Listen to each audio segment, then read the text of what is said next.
آپ جائزہ لیں کہ وقت کے گزرنے کے ساتھ ساتھ بجائے اس کے کہ ہمارا تعلق اللہ سے مضبوط ہوتا وہ کمزور ہونے لگ گیا۔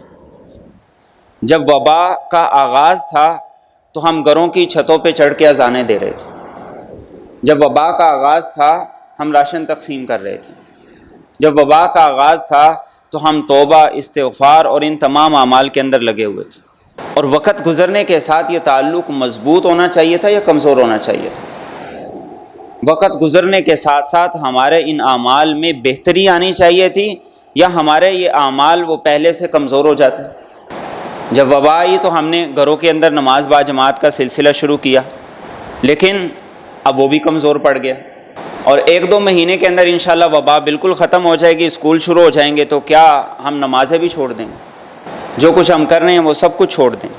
یہ جس مقصد کے لیے آئی ہے، جو اللہ چاہتے ہیں ہم اس میں لگ جائیں۔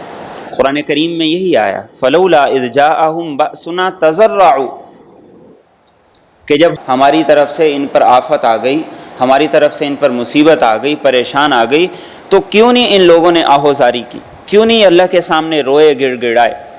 ولیکن قست قلوبہم، فرمایا اصل وجہ یہ کہ دلوں پہ میل چڑھ گیا، اصل وجہ یہ ہے کہ دلوں پہ گناہوں کا زنگ چڑھ گیا ہے، جس کی وجہ سے نیکی کی طرف جانے کو جی نہیں چاہتا، نیکی کرنے کو جی نہیں چاہتا۔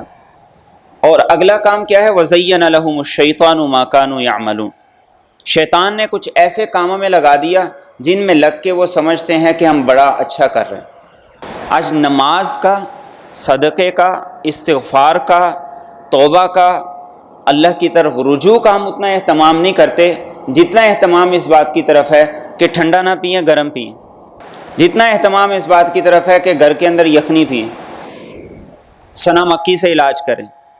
یہ ساری کی ساری چیزیں ہمارے اندر اسباب کے درجے سے بڑھ کر شاید کہ مسبب الاسباب کے درجے تک پہنچ گئے۔ ہم انہیں اسباب نہیں سمجھ رہے، ہم انہیں مسبب الاسباب سمجھ رہے ہیں۔ اگر ہم انہیں اسباب سمجھتے تو اسباب کے ساتھ پھر مسبب الاسباب کا جو رب ہے، جو ذات ہے، اس کے ساتھ بھی ہمارا تعلق کسی حد تک بہتر ہوتا۔ لیکن ہم نے سب کچھ چھوڑ کے بس جس نے جو بتایا، اور کل کو اگر WHO یہ کہہ دے کہ گھاس کے کھانے سے اور چارہ کھانے سے کرونا کا علاج ہوتا ہے تو ساری قوم چارہ کھانے لگ جائے گی، چارہ نہیں ملے گا جانوروں۔ تو اس کا مطلب کیا ہے؟